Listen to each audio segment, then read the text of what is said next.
I was the media director for this white evangelical church in Northern Alabama, massive by, my growing up standards, probably 1,500 people. So not actually that big, but white evangelical church. I'm the media director. So I'm doing all the like live stream stuff, video stuff, but also social media stuff. And for the month of February, twice a week, I would post quotes by Black theologians.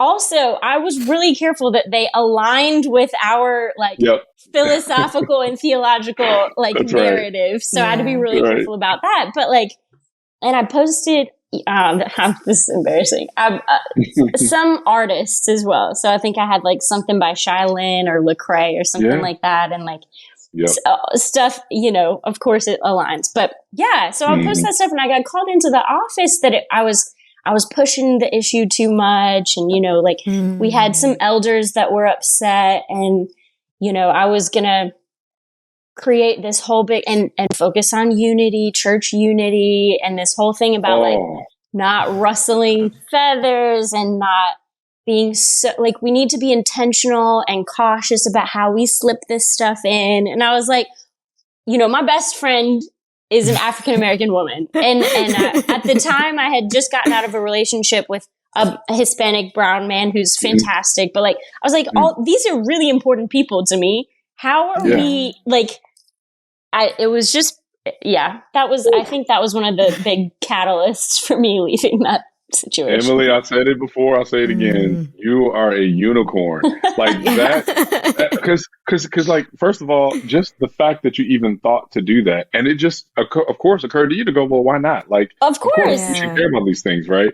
That is, I'm going to say this, because I know we didn't talk about this before, but that is also an example of toxic unity. And they're like, well, we need to be about unity. Because, and we've said this before, but, we can be united in the wrong things. Yeah. And we might need to divide over the right things, right? Yeah. And it's and Jesus did that. I mean, that Jesus, somebody could claim Jesus was divisive. Yeah. He spoke into things that upset the status quo, specifically around issues of justice, where people would get angry and be divided. Yeah. And if just division by itself is the problem, then Jesus must have been a problem. Welcome to Devout with Doubts. This is a safe space for those of us who wrestle with legit doubts, questions, and skepticism, yet still choose to follow Christ. I'm your host, Krista Idowu. On today's episode, one of my best friends in the whole world, my spirit animal, Emily Willickett, and one of my pastors, one of the people who have helped me through my spiritual crises and really navigating my faith, Pastor Darryl Ford. They're going to be discussing the causes and effects of toxic Christianity and how to detoxify it. We talk about a lot of things, but that's the main point that we hone in on. I'll just call it Detoxifying Christianity. And just to give y'all a little background about these awesome people, Emily Willickett was born in Iron Mountain, Michigan, and lived in Northern Alabama for most of her childhood. She graduated from Bob Jones University with a bachelor's in performance arts and spent 4 years in Atlanta, working in the film industry with production companies like Sony, New Line Cinema, FX, and Facebook TV.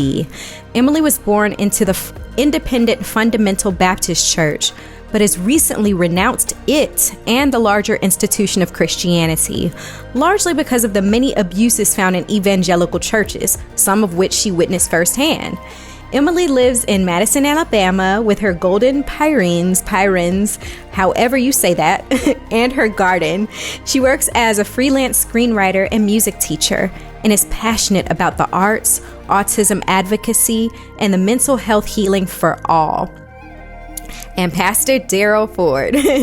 When Pastor Darryl set out to see a holistic kingdom community form, what is Icon Community Church today was just an idea.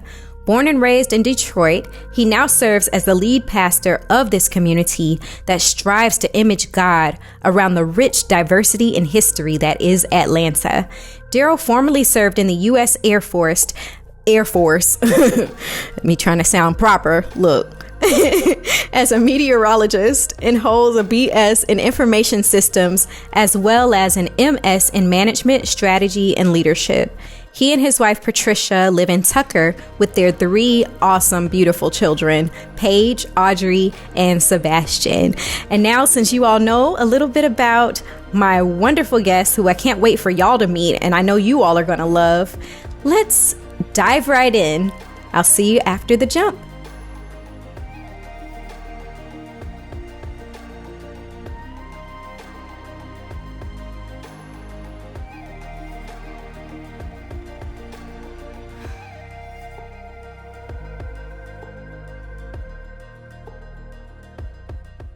What is something that you grew up thinking, was like one way, and you grew up and realized like you're today's old that it's something completely different, like a song lyric or like the meaning to a song or just anything that you grew up believing other than religion and and realize that it's different from what you thought?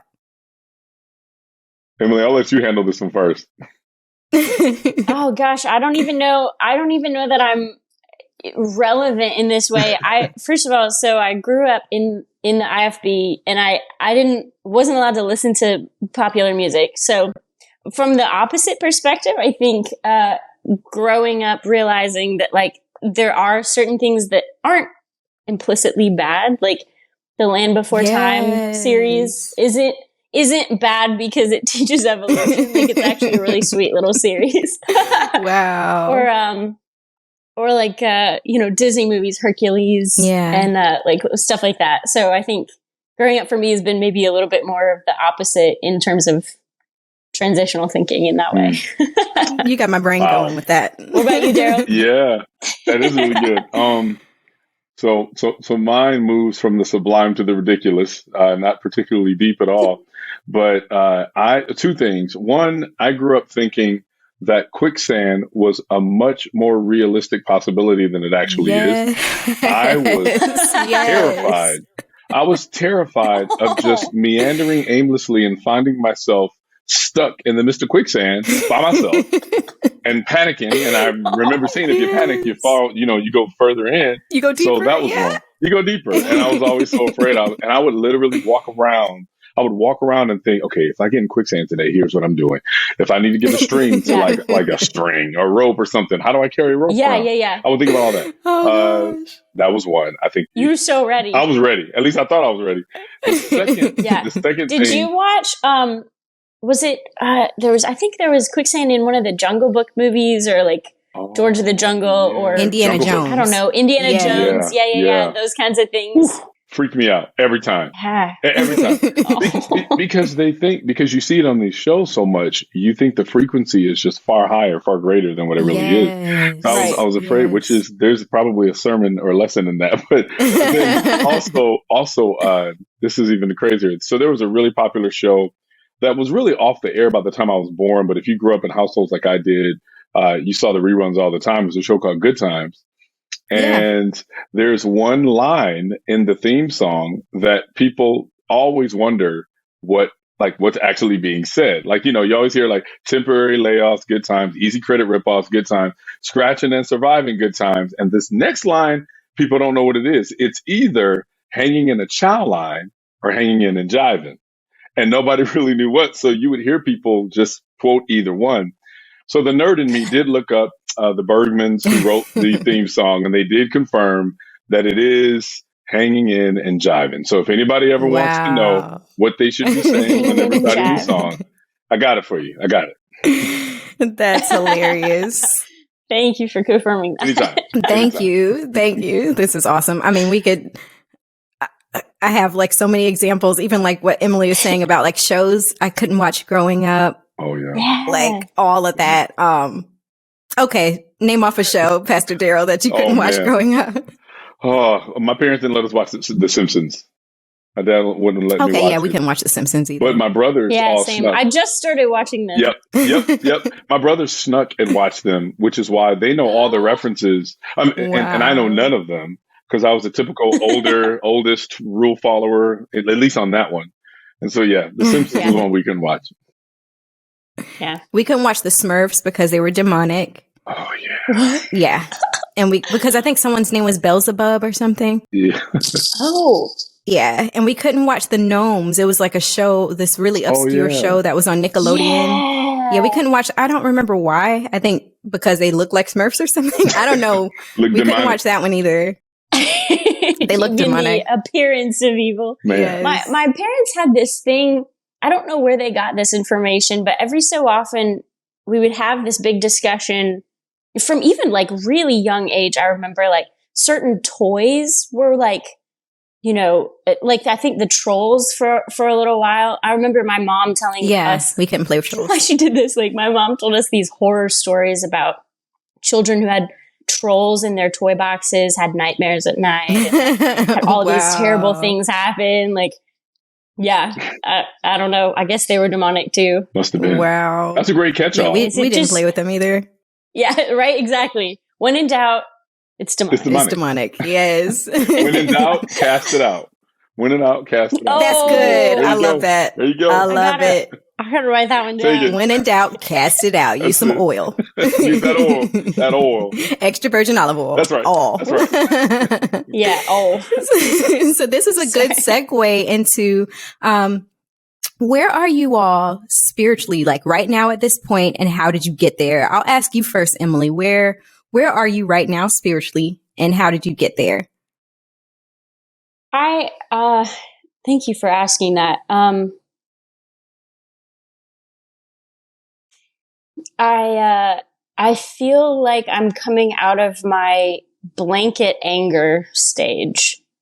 So I guess a little background. I grew up in the IFB cult, the Independent Fundamental Baptist movement, was born and raised in it.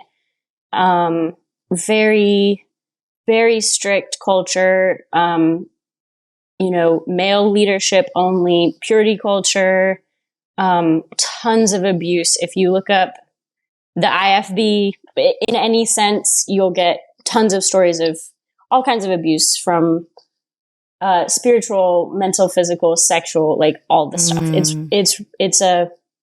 It's a breeding ground for abuse of all kinds. Wow.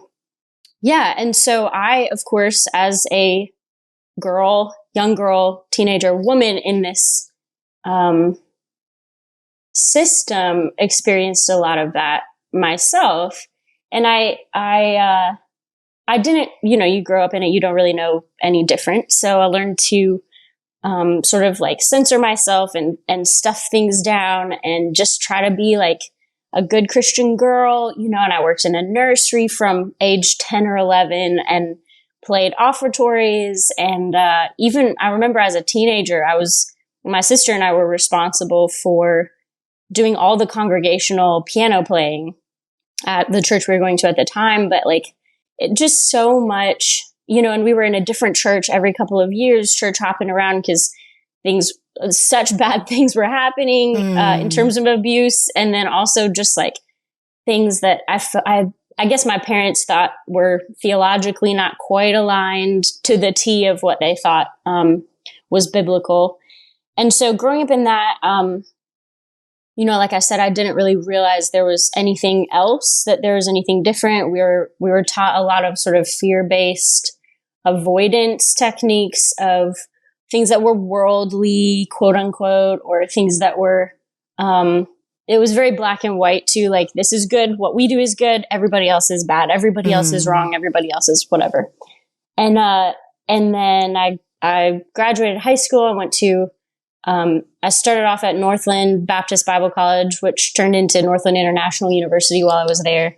And then, with that transition, my dad, and it was this whole big thing. It tore me up to be wrestling with, am I an adult at 21? Do I still obey and honor my parents? And, you know, my dad felt very strongly that they were going to introduce drums into the worship, and they were doing away with the demerit system and all these things. And my dad was really, really afraid of those changes and afraid of what that might mean for me, you know, being in an educational system like that. So, I did end up listening to him, and he asked me to transfer somewhere else. So I was allowed to go to either Bob Jones University or Maranatha Baptist Bible College, they're both pretty bad. So I went to Bob Jones because I felt like it was maybe the lesser of two evils, not actually evil, but I felt like it would be more comfortable for me to go there. I had some friends that went there. So, experienced a lot of abuse in that culture there, and then graduated. And I have worked in churches. I've been employed in conservative evangelical churches since then, pretty much, and have always felt demeaned, at best, just not seen at all. I remember for a period of time going to a small Baptist church in Atlanta, and just having a little experiment on my own. I went for like every week for like a month, just to see if anyone even knew I was there. Wow. And see if anyone would talk to me, or if anyone, had any interest in me at all. And like, I would go, I would sit through the preaching, sing a little bit, leave.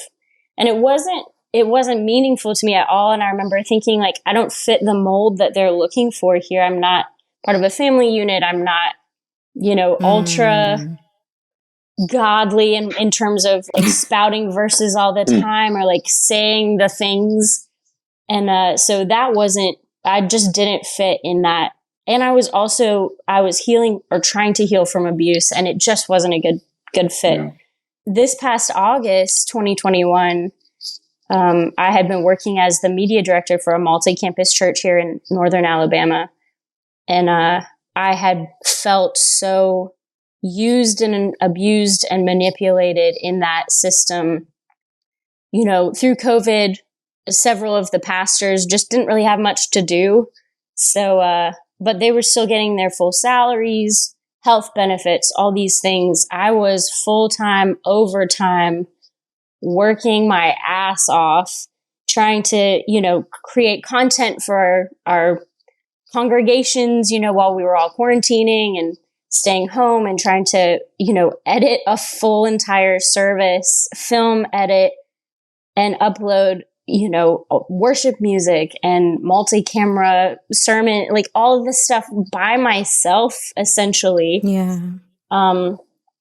And just feeling like I'm getting paid a fraction of what these pastors are getting paid. I'm not allowed to have theological training. I'm not allowed to be a pastor. So I'll never qualify for like actual, like a good salary and health benefits. And I was actually even told, I asked for health insurance, and they had said, we don't offer it for women. And wow. I was like, wow. Yeah. I was thinking to hear like maybe like for employees, right, maybe on a lesser. No. But women? Yeah, they literally, like, no shame about saying no, not for women. The guy actually told me, the executive pastor told me, our insurance is too good. It would be too expensive if we put it on you, put you on the insurance. So we're not going to do that. Wow. And I was like, but I'm working more than anyone else here. What is happening? Wow. My goodness. So, and just this culture of, we're in Northern Alabama, racism, sexism, homophobic, all of these things, and just feeling so burnt out, trying to function in that system and having to think through every little thing I say. Is it going to be twisted? Is it going to be, am I going to get in trouble for whatever, all these things? And I was like, you know what, I'm done with this. So I left back in August, and I intended to just take a little time off, but really ended up the more time I spent away from that culture, the more I was like, I'm not scrunching my shoulders in tension every time I go. Like I'm not so tense. I'm not so anxious. I'm not so resentful all the time. Like I actually feel really free being away from that. So that's kind of where I'm at now. And like I said, I've gone through this phase of like just anger at all of the injustice, all of the abuse, the fact that this system is, it seems like it's just created to manipulate and coerce the vulnerable. And I just don't want any part of that, really. I am interested in trying to figure out if God is real, if there's some sort of healthy spiritual community that can exist within something similar, those confines and that kind of thing. And I'm really excited to talk to you, Darryl, and see kind of your viewpoint on that. Yeah. So that's where I'm at. Yeah. Thanks, Emily. Yeah. Thank you for being vulnerable enough to share that with us. Absolutely. Yeah, I guess I'll jump in too. Emily, thanks. Seriously, I think having to even recapitulate some of those things, assuming to know maybe some of the things that you must be feeling, even when you recount those things. I know that's not easy, and I'm glad that you're willing to do that with a relative stranger and strangers, with all the viewers and listeners. I think where I am is probably not I think what people would expect to hear from a pastor. So get your popcorn ready, y'all. But I think where I am is I love the name of this podcast, because I think that pastors are they're the least likely to admit that they're attempting to be devout while holding real doubts. I think it's the pressure I feel like on pastors is to always give this air of certainty. And so you're not really allowed to, if you do that, there must be something wrong, or there must be something going on. And we've got to rally the troops to make sure that we get them to start, reciting the right things again. So all that said, I'm in a place where I'm always wrestling through almost exactly, Emily, what you just said. I grew up in, church going household. Dad was in ministry. Mom had been raised in church her whole life. I was raised in. It's funny. I always say that growing up in the sect of Christianity in which I grew up is in many ways kind of like a Black Pentecostal arm of fundamentalism. And so where as I got to know fundamentalist world and fundies, as some call, as I got to know that world, while there were some theological differences, methodologically very similar in how at least how I perceived, people wanted to control messaging and control the conduct and basically control the PR. And how you live and what you say is PR for the church brand, the company shield. And I feel like that's the case with churches of all stripes, frankly. And so, so I grew up in kind of Pentecostalism. And there's some good things and experiences that I got to see and be a part of. But there was a lot of unhealthy things as well, and a lot of abuse. Physical, emotional, sexual, all those things that I saw, witnessed, or experienced. And it's not that, oh no, there's bad things over there, therefore the whole thing must be bad, right? There's that logical fallacy, that goes, cum hoc, ergo propter hoc, which simply means with this, therefore because of this.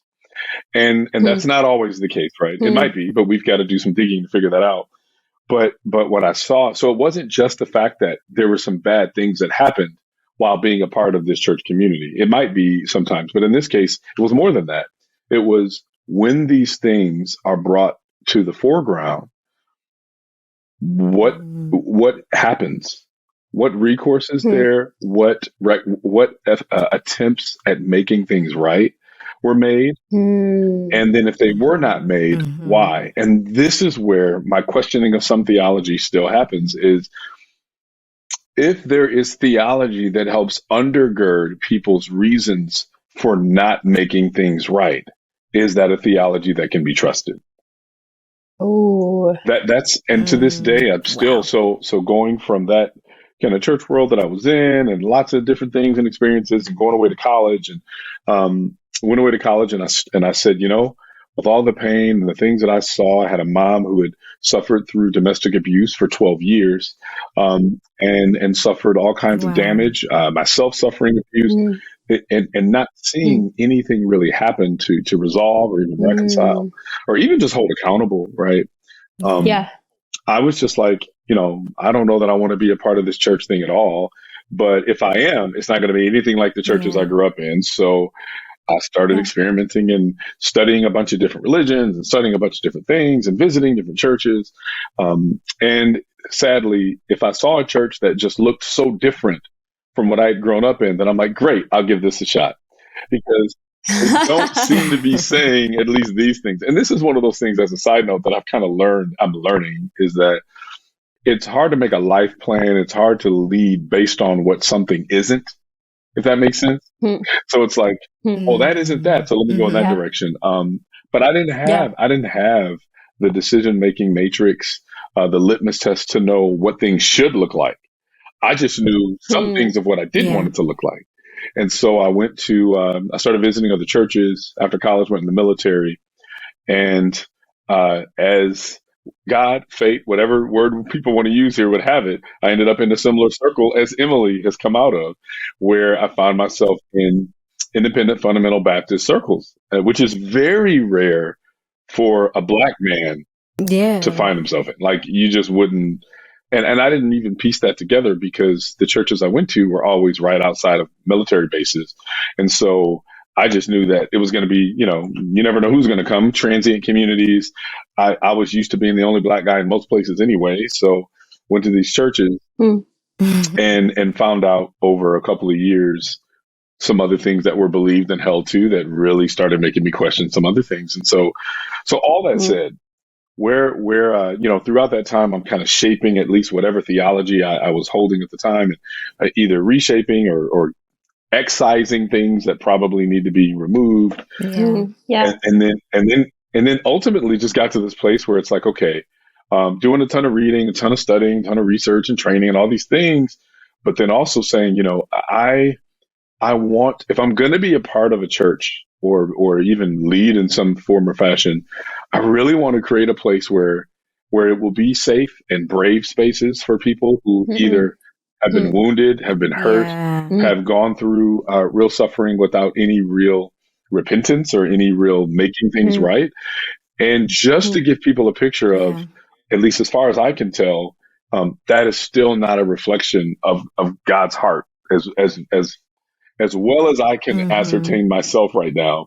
That does not seem to be a reflection of God's heart. And many of these churches that I've been in and been a part of and served on staffs at have been guilty of conveying something that I don't believe is God's heart. But where the wrestling comes is what I said before, those areas, those theological positions that at certain points in my life I've held, that I have to look back and go, it's not just, sometimes they can, and sometimes it's accurate. Sometimes it's somebody misused something that should not have been used in that way and abuse you with it, right? And we can say, I always say, don't blame the tool, blame the fool who misused the tool, right? And that's good. That's good. But sometimes the tool itself is nothing more than a device for damage. And so if there's a theology that does do that, there was a time when I'm like, God said it, I believe it, that's it. And it's like, well, but did he really say this? Like, this theology that's coming up right now, that's harmful, that's damaging, that's being used to marginalize people, to abuse people, to damage people, to overlook. Should that be re-examined and maybe even rejected? And so I'm in that place of what needs to be received, what needs to be redeemed, and what needs to be rejected in my own faith. That's good. That is good. That's really good. Wow. Thank you for sharing that. Oh man, that was a lot to take in, but it makes my heart warm to know that there's a leader in Christianity who thinks this type of way and seeks to help people heal from, I would say, toxic Christianity. What's the phrase you said earlier, Darryl, about gaslighting? Yeah, I think we all can attest to this. Y'all, the church has just become really, really proficient at gospel gaslighting.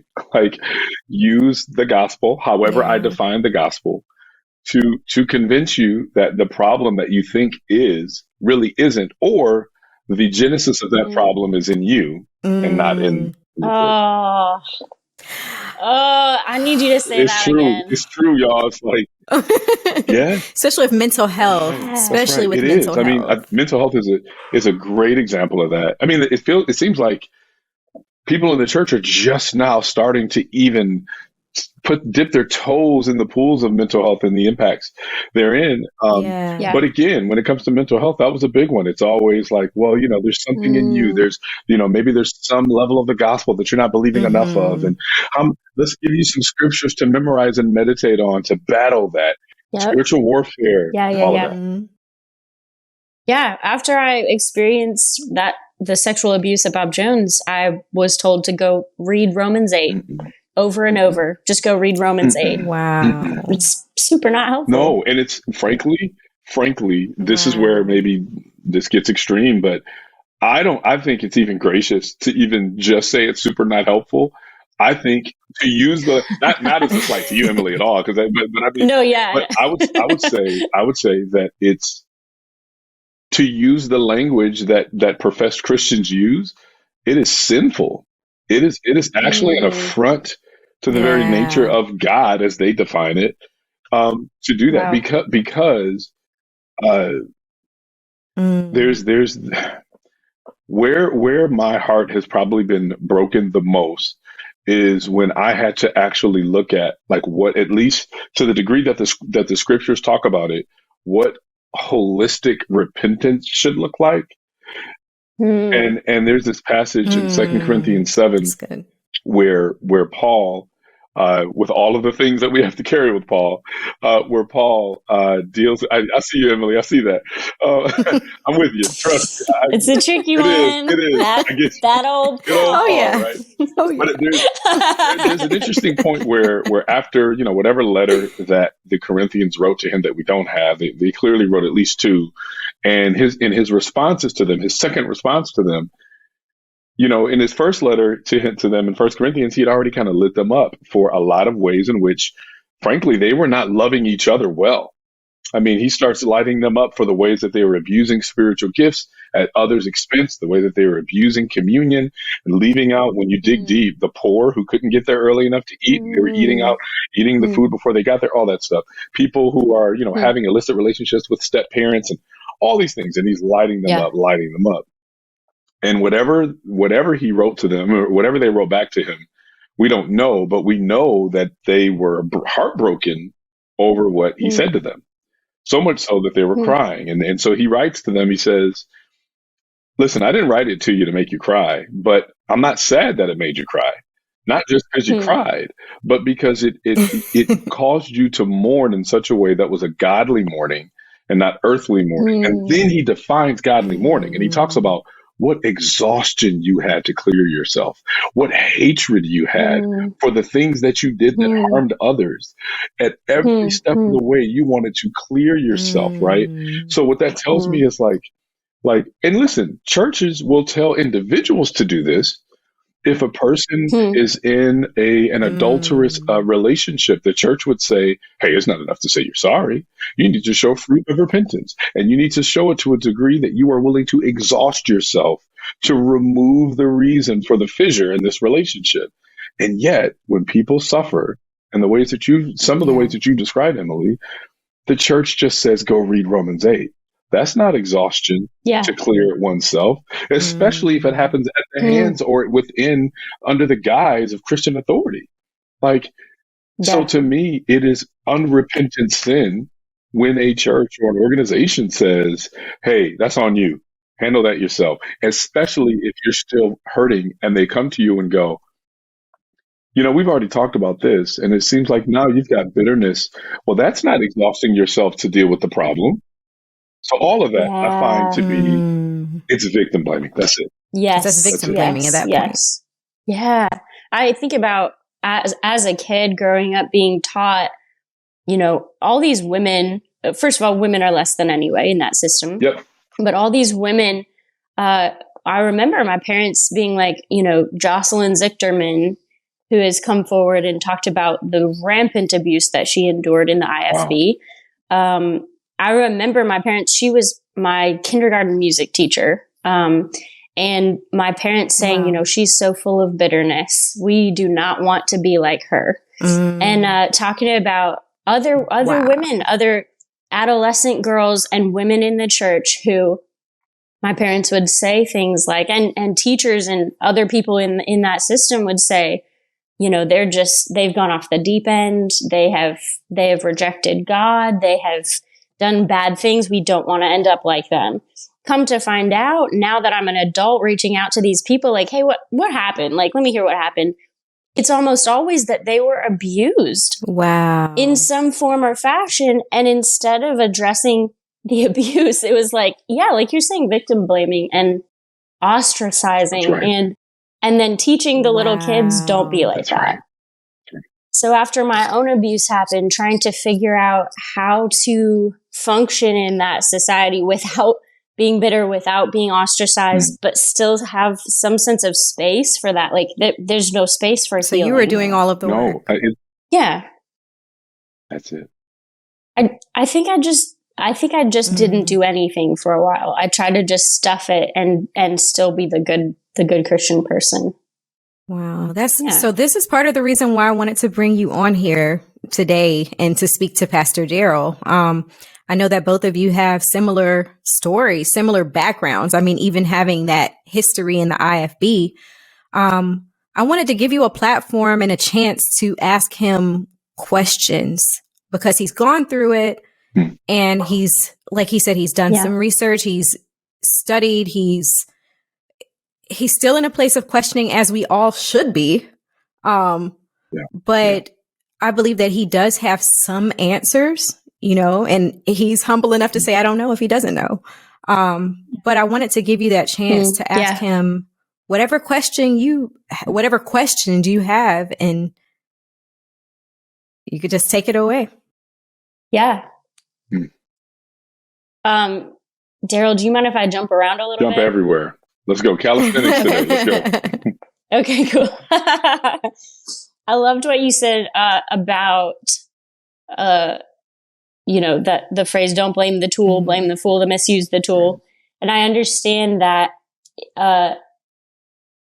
Can we hold space here for a minute to just consider whether the tool of Christianity in general, or the tool of the Bible, is worth, or even is, if it's possible to sort of redeem that in a way, if it's possible for that double-edged sword to ever be a tool of healing, a tool of growth in a healthy way. Yeah. Whew.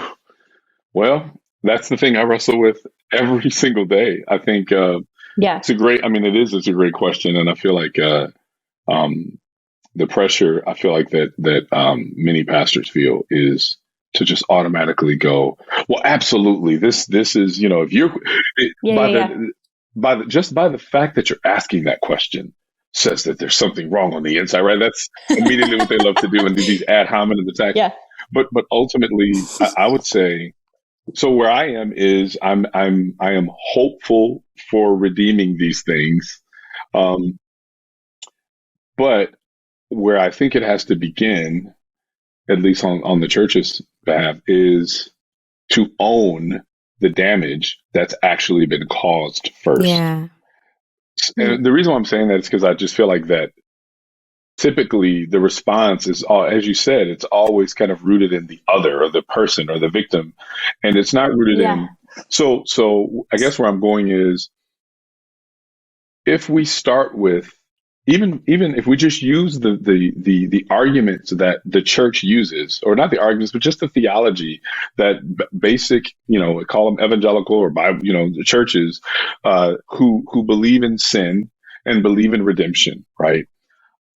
If we start with sin and we define sin as the desire to exalt oneself above another. If we just start with that, like, you know what I'm saying? Like just start with that, right? If that is, wait, can you please say that? Yeah, absolutely. If sin, I think we define sin as this intrinsic likelihood, this intrinsic desire to exalt oneself above another. And it's perpetual. And it is something that is always at play. And yes, our whole goal is to find ways to mitigate that when we're made aware of that. But, and what at least the gospel would say is it's impossible to completely mitigate that outside of some intervention of some sort, right?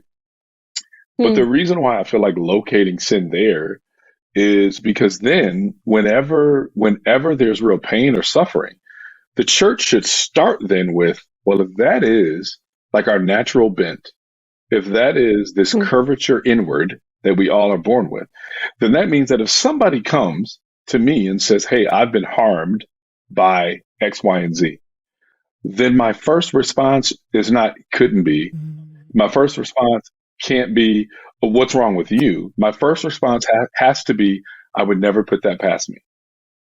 That has to be the first response. Yeah. Like if we locate it there first, then I'm cool. Then we can wrestle through these things. But I'm convinced that I don't think that's the posture that church leadership takes. I think that's the posture they'll take about you, but it's not the posture they'll take about themselves. Because that requires humility. So to that end, thank you. That's it. That's what I was going to say. Yep. It requires humility. But the thing is, if you don't do it, then if the church doesn't do it, then the answer to your question, Emily, is no, there is no redeeming that in an environment like that. I would say I wouldn't feel like there is, because if I can't get you as the leader to admit that there is this ongoing bent to exalt self at the expense of others, if you can't admit to me that is constantly the struggle and the way that it manifests itself in so many different ways, whether it's in church leadership, whether it's in politics, whether it's in gender roles, whether it's in sexual orientation issues and justice, if I can't express that across all those platforms, then this gospel is not holistic, which means it can't be trusted. Wow. That's where I've been wrestling, at least. I got a question to ask you from that point. Would you say that the way that we do church, the way that we've historically done church, sort of creates an environment that sustains, I would say, narcissism? And what I mean by that is like the way we structure leadership, like it's like we all go to this one person, this mosaic type person who's supposed to be like the voice of God to all of us, and he cannot be questioned by anyone except God. You know, would you say that sort of breeds, sadly enough, sin as you would define it? Absolutely. I mean, in my opinion, right, to whatever degree that's worth anything, I think there is, right, the personality driven church, which whether people want to admit it or not, a lot of churches are, right? Yeah. To some degree, it's inevitable when you're leading any organization. I get it.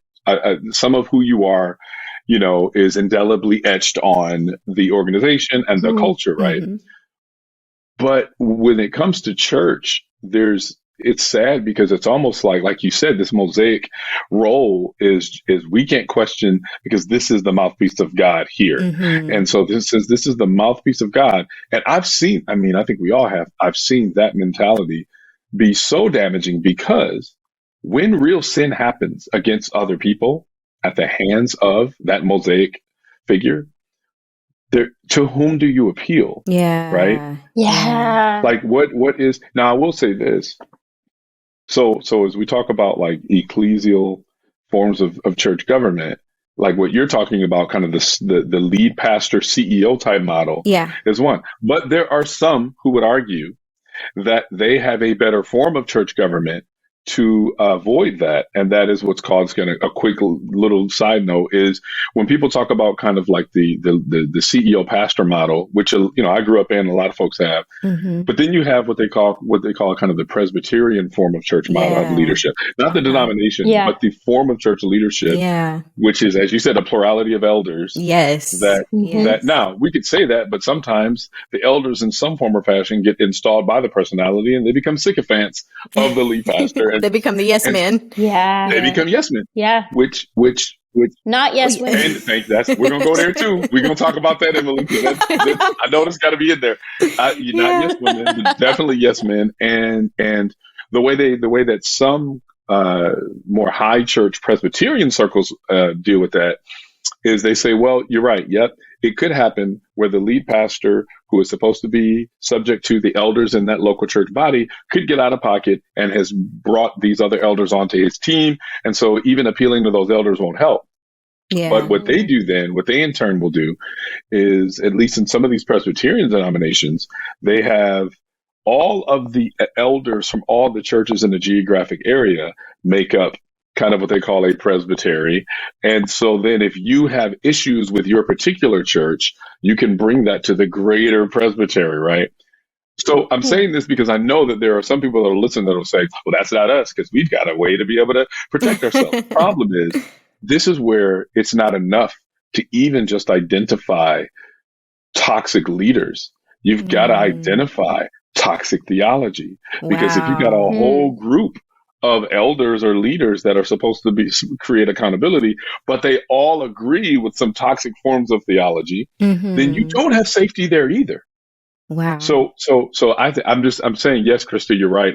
I agree. I would say the pastor CEO model does breathe that. The church growth movement of the 80s and 90s helped bring that to the forefront even more. Yeah. Because when the church growth movement hit, it was like, if you want to be a mega church pastor, here's the formula. And so, and then on top of that, you've got unhealthy leaders and unhealthy theology, and we got to deal with both. Yeah. Yeah. I'm probably going to get canceled by a lot of people in those circles, and that's okay. Because I think Jesus cancels bad theology, so I'm okay. Yeah, good for you. Good for you. I appreciate your courage in that way. And also your commitment to logic and reason and just what you would think would be basic tenets of leadership. But yeah. Okay. The Bible was written by multiple men over multiple centuries, to multiple audiences. And it is such a unique concoction of genres, literary genres, and contains a lot of things that a lot of people take as black and white dogma, doctrine, theology, right? Okay, so how can we be sure of, what maybe James said as unadulterated, undefiled religion, when it's so easy to twist the scriptures to say whatever we need them to say, to support slavery in the 18th and 19th centuries, to support anti-immigration policies and anti-women, anti-LGBTQ theology and things like that. How can we be sure that we are able to read the scriptures as they were intended, I guess, or able to sort of identify toxic theology, like you said, and still sort of hold this book, I guess, in the way it was designed? Yeah. I don't know. Was that clear? Yeah, it's clear. It's, Emily, you don't, there are a lot of things you can do. I'm realizing something you can't do, and that's ask an easy question. Sorry. Those are, how's the weather? No. It's a necessary one, because if anybody's being honest about the issues of the biblical texts, and I say it plural because there are many, and there are some that were a part of the biblical texts for many early Christians that are no longer. And so, it's however people view heaven and whatever, there's a good chance you could be talking to somebody who was reading completely different texts in some cases than the ones we're reading now, right? Yeah. Or additional texts than the one we have. So yeah, I think where I am and where I start is, I start with that definition of sin. I always feel like you got to start there. Here's why. I'm not just saying it because it's a nice cliche. I'm saying it because if it's true that my heart is curved that way and that I'm inclined, I have this natural inclination to want to, exalt myself at the expense of others, I'm going to use whatever I have at my disposal to do so, including the scriptures. So if I start with that bent first, then I know there's going to be a tendency for me to read things into the text in order to benefit my agenda or my position. Like I've got to start with that, right? If I'm a man, as a man, it's not that it's easy to go, well, I'm a man. Yes, the majority of the levers of power and privilege are still controlled by men in this world. That's an observable, objective fact without any moral evaluation on it. That is just a fact, right? If that is the case, and I'm born into a world in which those who are in my class, like gender class, tend to have more power and authority than those who are not, then my very nature is going to want to protect that, whether intentionally or not. And again, people are going to go, well, you're just creating extra things. They're going to do the whole, not all people, but I'm like, but if you understand sin the way you claim you do, in the theological circles, they call it the study of sin is hamartiology. If your hamartiology is where it should be, then you would say, oh yeah, I wouldn't put it past me. Absolutely. That's in me. Something's got to intervene to ensure that I don't read the text in such a way so as to hurt and harm or disenfranchise and ostracize certain groups because of my own bents or agendas.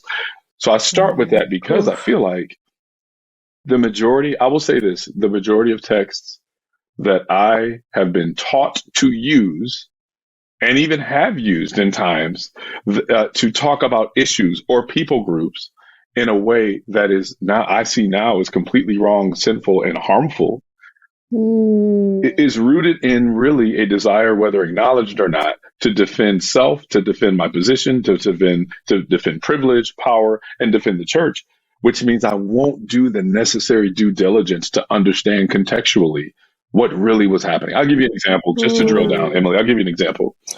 So one of the key verses or places in Scripture where you're just taught to go to when talking about those within the LGBTQ community is to go to Sodom and Gomorrah. Yeah. It's like a very, very common place, right? It's like, well, here's what happened. And even as the story is told, right, the story is often told or recounted as people were so wicked. How wicked were they? They had these types of sexual orientations as evidenced by X, Y, and Z. And therefore, this is why they were punished, right? So much so that we use the name of the city as a catch-all for pretty much any undesirable sex act. We always think it's just for a couple of what we call homosexual sex acts. Actually, that word legally, I'm in law school now, that word legally refers to a number of even sex acts that happen within heterosexual couples, right? But anyway, interesting. So we use that word we use sodomy as a catch-all for all these things that are just undesirable in our minds. But it's interesting because when you read later in a couple of other Old Testament writers, when they describe the sin, I believe it's in Ezekiel, either Ezekiel or Isaiah, where they describe the sin of Sodom and the sin of Gomorrah was actually a failure to show proper hospitality. Now, when we read this, we divorce that, right? So why? Because we want to use texts that give us the permission to define who we don't have to love anymore. And if I can just start with that definition of sin first, then I could go, yep, I wouldn't put that past me either. My natural bent is going to be to even use something that on the surface is good, but my bent is going to make me use it in a way that's actually bad. So I will say this: the majority of texts that I see people use to talk about some of these issues are, even before I even talk about what the right position on these issues are. Many of these texts are not the right ones to even use to talk about these issues. But because I feel like there's not a high fidelity to proper exegesis of these scriptures, and there's not a high fidelity because the goal is not to have high fidelity. The goal is to be able to subjugate certain groups and just find whatever text that'll do. Yeah. So that's one small example. But Emily, honestly, I feel like that when I look at text, and I still wrestle, and I'm still wrestling with some that honestly I wouldn't even begin to try to give an excuse for or an explanation for, because there are things I still don't get. Yeah. But I do feel like that I can speak to the ways in which people use some of these texts, and to me, it does give me a little comfort, because for the most part, I feel like I'm able, at least for me, and I know there are others, in doing some of the deeper work, realizing either A, there are some passages of scripture that are very localized for a very local problem that we have turned into something universal.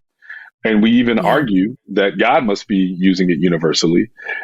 But at least as I study, I'm seeing things a little bit differently. And so on some of those places, I'm going, okay, here is a local thing here. If it's a universal thing, there's a problem, and I don't know how to resolve it. And there still are a couple like that, but many of them, many of the texts that I feel like people use, I don't feel like that due diligence is used in interpreting them. To your point, Emily, which is why people can I always hate it, because it's true. People can make the Bible say whatever they want it to say, but usually it's because they want it to say it, not because it actually says it. And so I feel like it's my job now. Many times when I'm preaching or teaching, I feel like it's my job to disabuse the church folk of these faulty ways of using texts that are harmful to other people. Yeah. Does that make sense? That was super long, but I don't know if that makes sense or not. Yeah, it does. You've said this phrase a few times throughout our conversation so far. I wouldn't put that past me. Yeah. And I love the humility of that, just the humanness of it, the recognition that we're all there. You know, we're all born into specific situations where we enjoy some privileges and we don't enjoy others. And, you know, of course, the weight of those differences is real, but I wouldn't put that past me. Yeah, I love that. Thank you for saying that. Thanks. No, living into it right now, that's for sure. Yeah, I want to do the same. Yeah, it's like taking ownership of it versus pointing the finger. Yeah. It's like it's so easy to see it outside of ourselves, but that's right. To see it inside of ourselves, it's like, wow. Yeah. I think it takes a lot of self-respect, and maybe that feels counterintuitive, but it takes a lot of respect to say, instead of just jumping to defend myself or insist that everything's fine, I've done nothing wrong, having the self-respect to say, I'm secure in my knowledge that, you know, I want to be a good person, but I wouldn't put it past me to slip into these things. Yeah. Emily, honestly, that is now how we've just been defining humility now is just like saying, you know, anything about which you can't say I wouldn't put it past me, you're probably not humble. And that might be a target area you got to pay attention to. This is the case, you know, when counseling couples or premarital counseling, whatever, or just people having conflict, right? It's one of the reasons why, like, I've never felt like a compelling retort when someone is accused of something. I've never thought a compelling retort is, why would I do something like that? Like, people love saying that. Like, that doesn't even make sense. Why would I do that? I'm not even the kind of person to do that. That's not humility. Like, maybe you don't have any record of doing it, but humility would say, but you know, we love to quote this. Therefore, but by the grace of God, go I. I wouldn't put that past me. If you feel like that, let me lean in that first. And it's hard. It's hard. It's hard for because, you know, we all have our stuff and we all have our views of ourselves. We have a view of ourselves. Yeah. And whether maybe I have a view of myself that isn't fully actualized, but I'd like to think I'm progressing toward the standard. And so when you accuse me of something, it's a reminder that I'm not progressing at the rate that I want to, and I get defensive. Yeah, that makes sense. This is good. It's convicting. It's convicting even to me. Yeah. I'm always preaching to myself. It's convicting. And I feel it. Yeah. This is the hard work. This is the hard work that we have to do. Yeah, but it's deeply meaningful, especially if we want any type of change right? I want to be the change I want to see in the world, right? Right. Yes. Yeah. It makes me think about Michael Jackson, if you want to make the world a better place, take a look at yourself and make the change. You better preach, Mike. You know. Come on.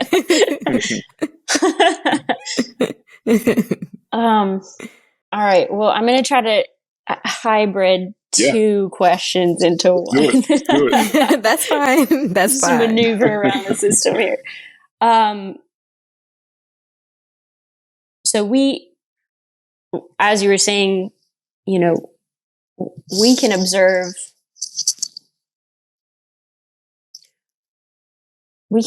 statistically a clear correlation between poverty and devoutness of religion. Mm-hmm. With the weird exception of the United States. So is the saying true that religion is the opiate of the masses? Is it a way to make the vulnerable feel better and keep them under control? Is it a way of continuing to subjugate marginalized or vulnerable people, populations? And then also, is there a way to, even within that framework, to keep ourselves from commitment to the system without commitment to the people? Ooh. Yeah. Wow. Yeah, man, that's good. All right. So Emily, I heard that you're a writer. You definitely should do that for a living. You put some things together really well. Thanks. Yeah. Okay. So I'll start with this. I would say this is going to ruffle some feathers for folks, but I think that it needs to be said, and it's something I wrestle with a lot. So on the front end, is religion the opiate of the masses? Well, religion, I would argue, as defined by Jesus, or more literally the brother of Jesus, right? Religion that is pure and undefiled before God, right? Is to visit orphans, widows in their affliction, keep oneself unstained from the world. That, because people love to say, like, it's not about a religion, it's a relationship. Well, if we define religion right, it is about the right kind of religion. And so here's why I'm saying this. I say that if that kind of religion is the opiate of the masses, let me get high, right?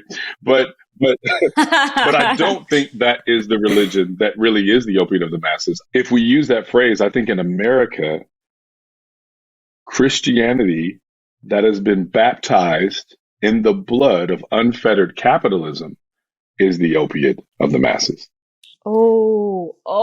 Please say that again. Please. And I know it's hard. Please say that I will. I mean, I think it's true. I think that religion or Christianity baptized in the blood of unfettered capitalism is for sure the opiate of the masses. And it helps keep a lot of people asleep and keeps a small number of people at the top. Now, and here's the thing. I have to say it because the church has definitely gotten in bed, as it were, with the levers of power, right? The levels of power that are afforded to those because of the ways that they have successfully manipulated capitalist levers. I mean, that's just what it is. And so if either by getting in the marketplace themselves or by supporting and propping up those who are the leaders in those respective sectors. So yeah, I think that it's not a surprise then that when you look at places where, yes, like church attendance is high, you have incredibly high amounts of poverty. Because what happens is when you get in bed with capitalism unfettered, I'm not just saying capitalism bad, even though there's some conversations there. But what I'm saying is, I think it was David Simon who wrote the show The Wire, and he talked about how you can't have capitalism without a social compact or compact and contract at the same time, right? If you don't have some degree of corporate and social responsibility that's required, along with kind of free market capitalism, then it's inevitable. You're going to have these issues. And when you have a large number of people that are cut off from access of the means of production and the ability to be able to get into the marketplace and have an ability to make life well for themselves, then you are going to have higher Mhm. crime. You're going to have higher drug use. But here's the problem. If churches, if Christians were going to honestly address that issue, then they would have to reevaluate who they're in bed with. We'd have to reevaluate who we look to give us power. Like the church loves feeling like they have, and they do, right? The church has the mic to some degree in America because of its close proximity to those in power. The moral majority had an incredible place at the table because of their close proximity to those in power.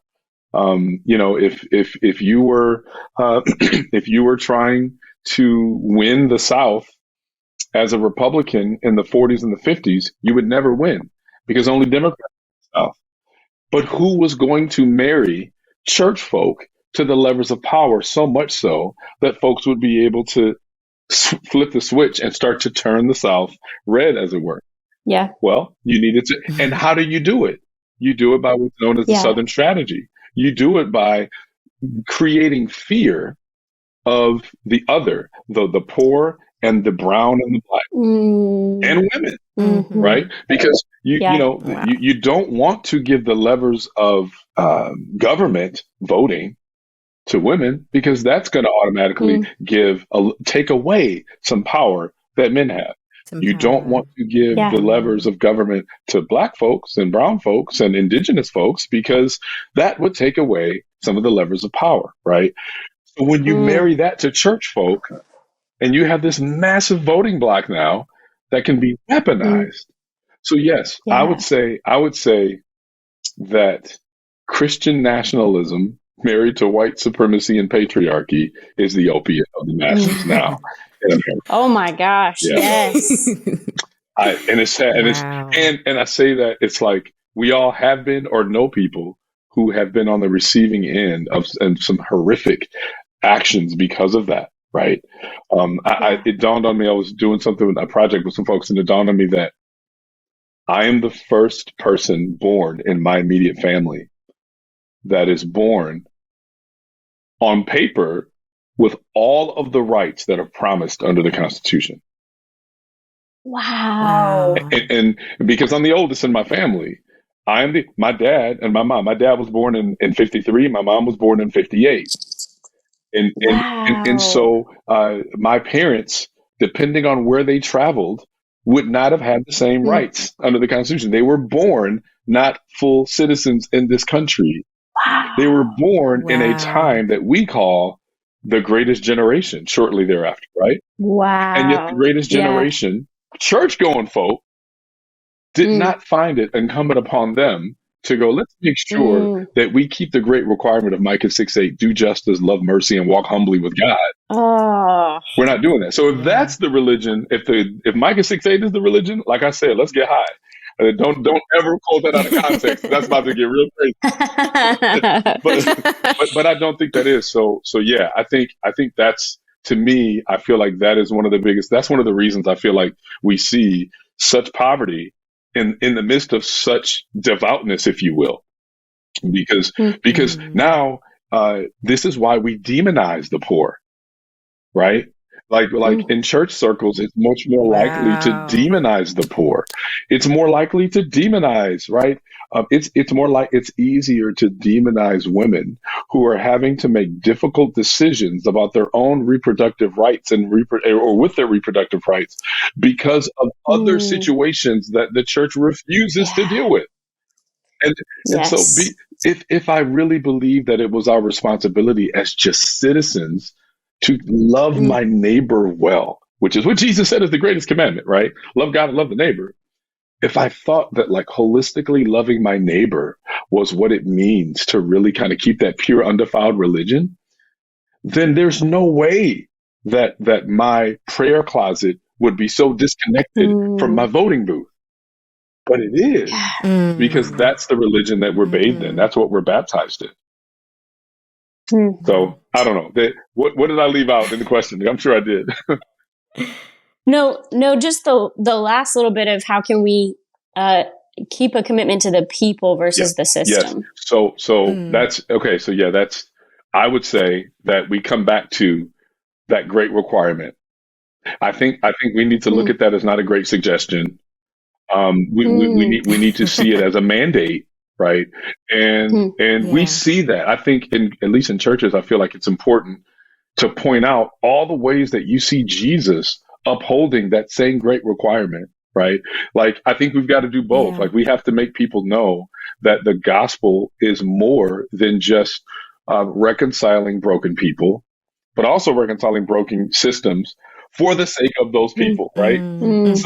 So I don't think that many churches I've been in, especially white evangelical churches that I've served in or been at, it's all about this personal, individual piety piece.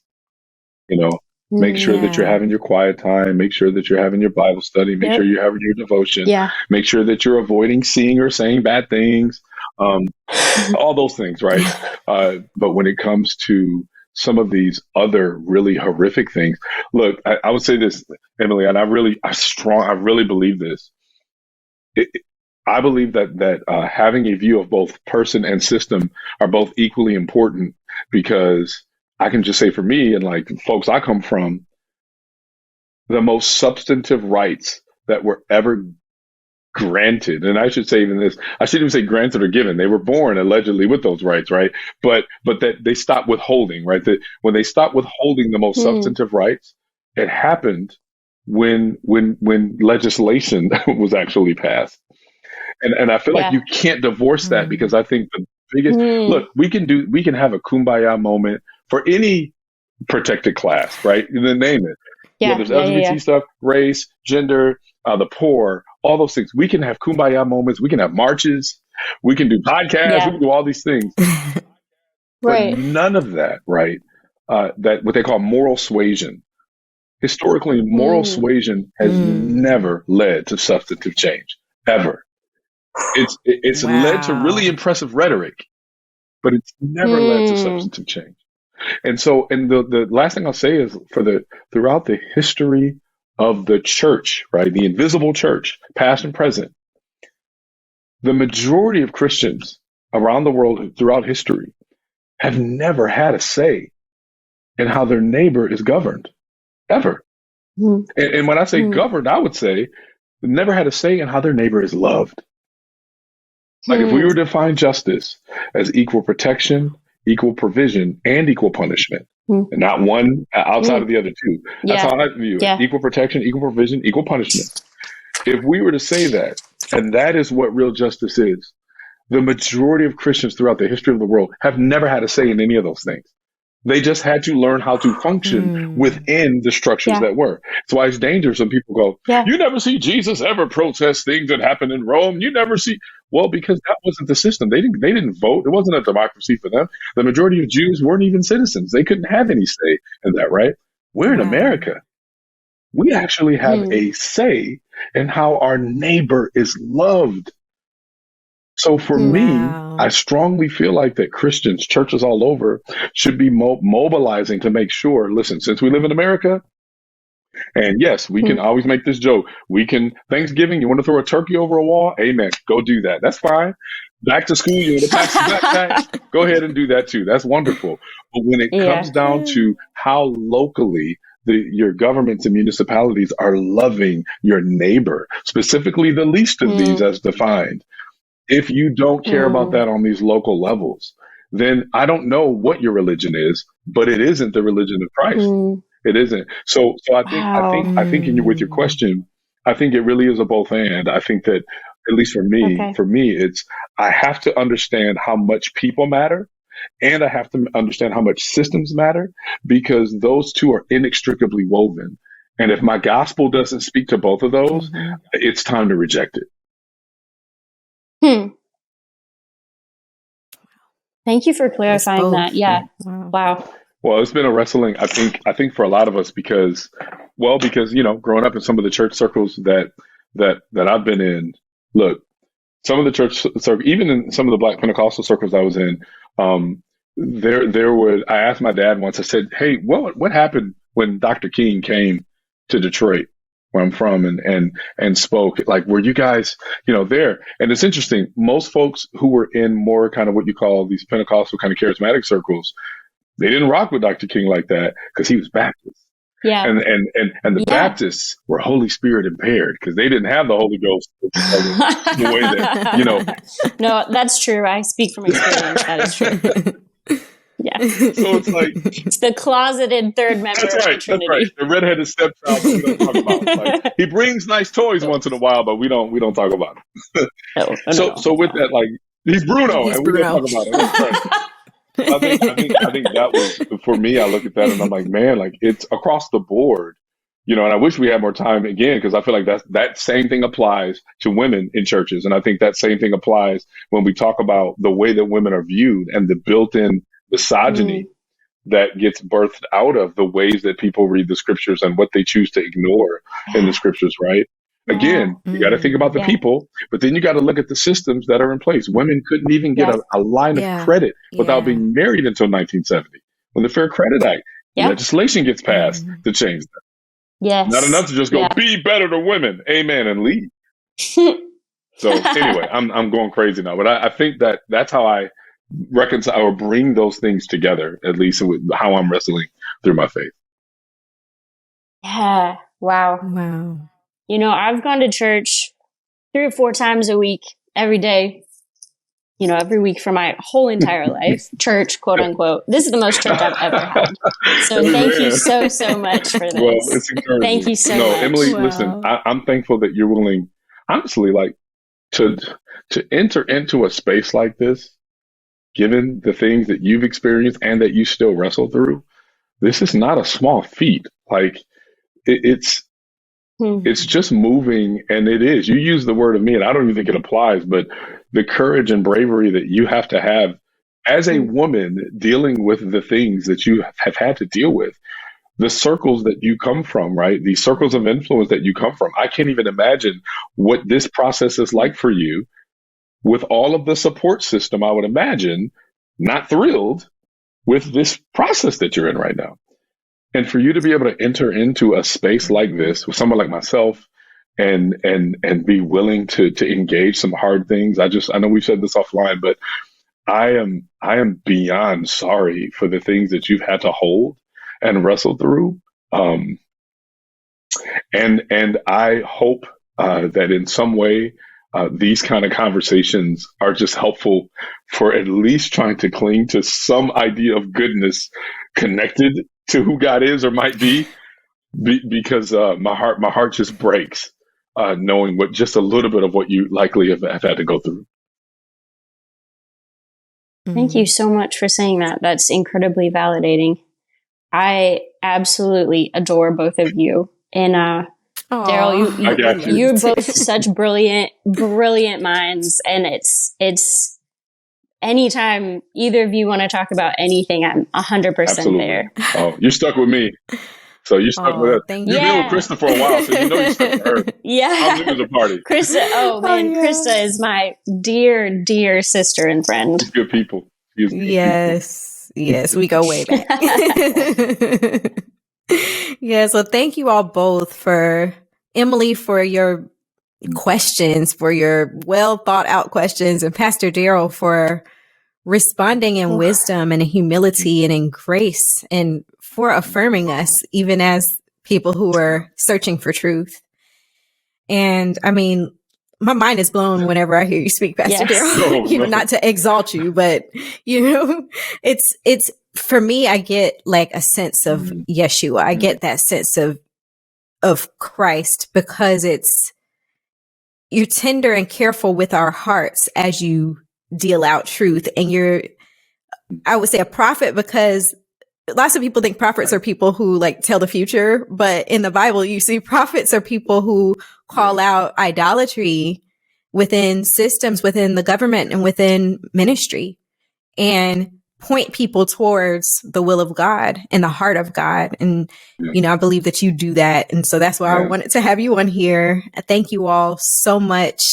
Any last thoughts? And where can our listeners and viewers find out more about you all?